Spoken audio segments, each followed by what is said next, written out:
1 फरवरी साल 2003 भारतीय समय अनुसार शाम के 7:30। दोस्तों, ये वो दिन, वो समय था जब भारत को बहुत बड़ा झटका लगा। ऐसा झटका जिसने समूचे भारत को हिला कर रख दिया, जब खबर आई कि भारत की बेटी कल्पना चावला अब इस दुनिया में नहीं रही। भारत की वो बेटी जो अंतरिक्ष में जाने वाली पहली भारतीय महिला थी, वो बेटी जो अंतरिक्ष में इतिहास रचने के बाद धरती पर लौट रही थी।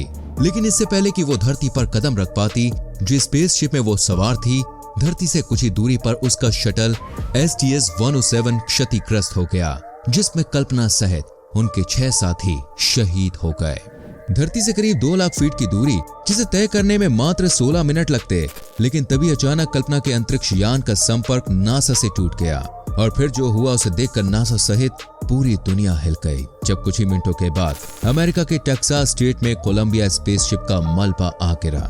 वही स्पेसशिप जिसमें कल्पना सहित 6 अन्य एस्ट्रोनॉट सवार थे और अंतरिक्ष में इतिहास रचकर वापस धरती पर लौट रहे थे।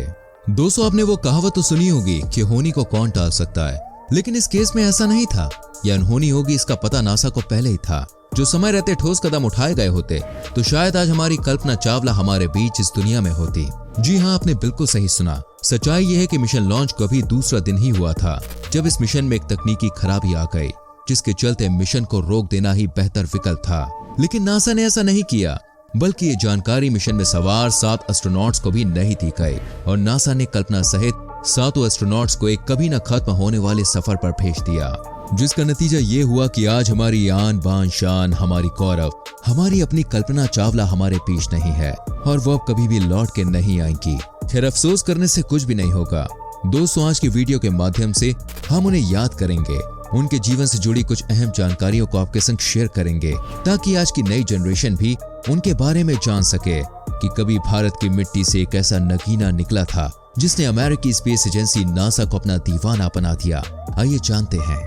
इस अद्भुत सफर की शुरुआत हरियाणा के करनाल जिले से तब हुई जब 17 मार्च साल 1962 को कल्पना का जन्म हुआ। 4 भाई बहनों में सबसे छोटी लेकिन सबसे बुद्धिमान कल्पना बचपन से ही पढ़ने में बहुत स्मार्ट थी और उन्हें बचपन से ही आसमान, तारे, अंतरिक्ष, विमान, इन सब चीजों में इंटरेस्ट था। पिता बनारसी लाल बताते हैं कि नन्ही सी उम्र में ही कल्पना कई बार ऐसे सवाल करती थी जिनका जवाब खुद उनके पास भी नहीं था। वो तो ये जानते थे कि उनकी बेटी होनहार है, लेकिन इतनी ज्यादा कि एक दिन वो नासा तक पहुंच जाएगी, इसके बारे में उन्होंने सोचा भी नहीं था। खैर, अब कल्पना को नासा तो पहुंचना ही था, जिसके लिए पढ़ाई भी जरूरी थी। इसके लिए कल्पना ने अपनी प्राइमरी एजुकेशन टैगोर बाल निकेतन से की, जिसके बाद एरोनॉटिकल इंजीनियरिंग के लिए वो पंजाब कॉलेज आई। साल 1976 में इंजीनियरिंग कंप्लीट करने के बाद वो साल 1982 में अमेरिका चली गई, जहां कल्पना ने टेक्सास यूनिवर्सिटी से अपना मास्टर कंप्लीट किया। दोस्तों, कल्पना हमेशा से ही सपने देखती और उन्हें साकार करने के लिए हर पल कोशिश करती। वो अक्सर कहा करती कि अगर आपके पास कोई सपना है तो उसे पूरा करने का प्रयास भी करना चाहिए। सपनों को जीना नहीं, उन्हें पूरा करना ही जीवन का मकसद होना चाहिए। दोस्तों, ये वो सक्सेस मंत्र है जो हम और आप अगर अपने जीवन में उतार ले तो हर बाधा पार कर सकते हैं। वैसे उनके अंदर ये कॉन्फिडेंस इसलिए था क्योंकि मात्र 26 साल की उम्र में कल्पना चावला ने अपना सपना पूरा कर लिया था, जब साल 1988 में पहली बार उन्हें नासा में प्रवेश मिला। नासा के साथ रहकर कल्पना ने कई बड़ी रिसर्चेस की, जिसका नतीजा ये हुआ कि सिर्फ 9 साल के अंदर ही कल्पना को नासा के एक स्पेस मिशन के लिए चयनित कर लिया गया। इस मिशन में कल्पना के साथ 6 अन्य एस्ट्रोनॉट्स भी शामिल थे। इस मिशन के तहत ही कल्पना पहली बार अंतरिक्ष में गई। इसकी शुरुआत 19 नवंबर साल 1997 को हुई, जो 5 दिसंबर 1997 तक चला। अपने पहले स्पेस मिशन में उन्होंने करीब 1 करोड़ मील का सफर तय किया और पृथ्वी के 252 चक्कर भी काटे। 15 दिन में करीब 372 घंटे तक स्पेस में रहने के बाद कल्पना सफलतापूर्वक धरती पर आई। मिशन को सफल बनाने के लिए नासा द्वारा कल्पना को खूब सराहा गया और इनाम के तहत उन्हें फौरन दूसरे मिशन के लिए भी सिलेक्ट कर लिया गया। दोस्तों, ये पल कल्पना के साथ साथ भारत के लिए भी गर्व से भरपूर था, क्योंकि दुनिया में कुछ ही लोग ऐसे हैं जिन्हें नासा ने अंतरिक्ष में जाने का दूसरा मौका दिया हो। सिर्फ 6 सालों के अंदर ही कल्पना ने अपनी दूसरी और आखिरी उड़ान भरी। 16 नवंबर साल 2003 को कैनेडी स्पेस सेंटर से कोलंबिया स्पेसशिप में बैठकर कल्पना एक बार फिर से अंतरिक्ष की ओर रवाना हो गई। ये 16 दिनों का अंतरिक्ष मिशन था जो पूरी तरह से विज्ञान और अनुसंधान पर आधारित था। जब STS-107 ने उड़ान भरी तो उस समय कुछ ऐसा हुआ जिसके बारे में कल्पना सहित उनके किसी भी साथी को पता नहीं चला। जबकि नासा के मुख्य सभी अधिकारी जानते थे कि मिशन में तकनीकी गड़बड़ियां हैं, जिसके चलते मिशन को रोक देने में ही भलाई है। नासा को आभास हो चुका था कि यान में बैठे सभी एस्ट्रोनॉट्स वापस धरती पर नहीं आ सकेंगे। नासा जान चुका था कि कल्पना सहित ये सभी एस्ट्रोनॉट्स की आखिरी उड़ान होने वाली है, लेकिन इसके बाद भी मिशन को रोका नहीं गया और सभी 7 एस्ट्रोनॉट्स देशभक्ति से ओतप्रोत मौत के सफर पर निकल गए। हालांकि इस हादसे के कई साल बाद नासा के प्रोग्राम मैनेजर ने इस बात का खुलासा किया कि इस घटना को टाला जा सकता था और ये भी बताया कि रॉकेट के लॉन्च के समय अंतरिक्ष यान जब धरती के वायुमंडल से बाहर गया तब उनके शटल से थर्मल इंसुलेशन का एक टुकड़ा टकरा गया था, जिसने शटल को काफी नुकसान पहुंचा दिया था। उल्टा जांच में बेशर्मी भरा जवाब भी दिया गया कि उनके अनुसार वो कोई बड़ा खतरा नहीं था, बल्कि एक मामूली सी खामी थी जिसे इग्नोर करना ही उस समय की मांग थी। लेकिन सच तो ये है कि मन ही मन वो सभी ये जान गए थे कि अगले 16 दिनों में कुछ भी हो सकता है। बताया जाता है कि इस प्रोग्राम को स्वरूप में आने तक करीब 18 बार ऐसे मौके आए थे जब तकनीकी खराबी के चलते ये मिशन पोस्टपोन्ड हो गया।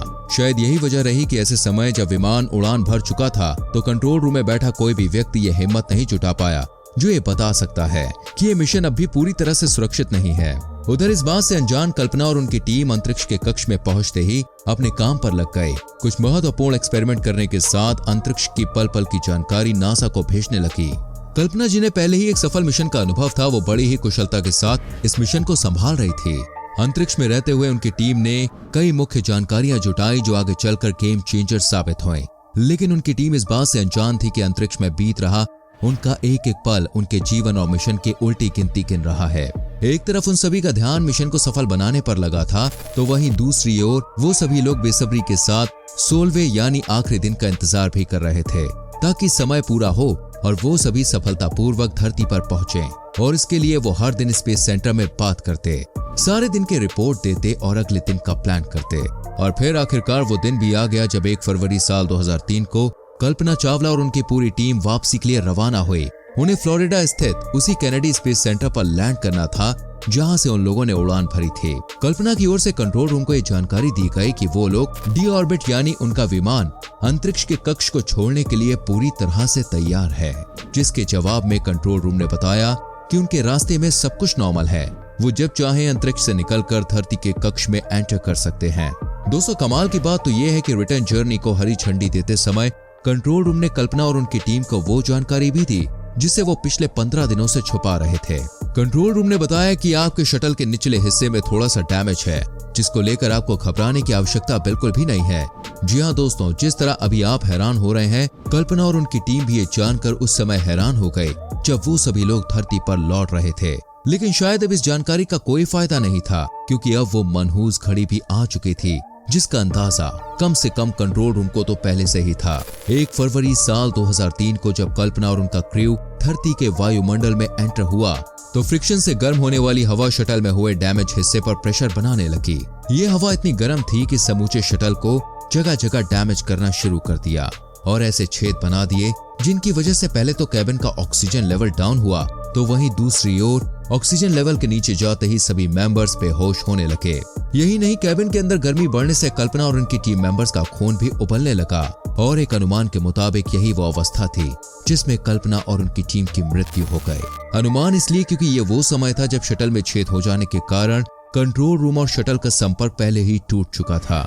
इसके बाद जो कुछ भी हुआ आज तक कोई नहीं जानता, खुद नासा भी नहीं। नासा की एक रिपोर्ट के मुताबिक जब कल्पना और उनके साथी बेहोशी की हालत में मारे गए तब तक शटल में धमाका नहीं हुआ था, लेकिन कुछ ही समय के भीतर गर्म हवाएं जो पहले ही शटल को डैमेज कर चुकी थी, धरती से कुछ ही दूरी पर इस शटल में एक जोरदार धमाका हुआ जिसने कल्पना और उनके सभी साथियों के अस्तित्व को हमेशा हमेशा के लिए खत्म कर दिया। ये जानकारी इसलिए भी महत्वपूर्ण है क्योंकि अमेरिकी जांच एजेंसी CAIB ने हादसे के बाद अपनी रिपोर्ट में लिखा कि स्पेस शटल का तो पता नहीं, लेकिन उसमें बैठे सभी क्रू मेंबर्स की जान को जरूर बचाया जा सकता था। अगर नासा कंट्रोल रूम में बैठे मुख्य अधिकारियों ने उड़ान के दौरान हुए डैमेज को सीरियसली लिया होता और 7 दिनों के अंदर ही ठोस कदम उठा लिया होता, और वो कुछ इस तरह की कोलंबिया के बाद नासा का एक और मिशन था जो पाइपलाइन में ही था, उसे अगले ही महीने कोलंबिया के तुरंत बाद रवाना किया जाना था। ऐसे में यह पूरी तरह से संभव था कि एक अन्य स्पेसशिप के सहारे अंतरिक्ष में फंसे 7 एस्ट्रोनॉट्स को धरती पर वापस लाया जाए और उन्हें बचाया जाए।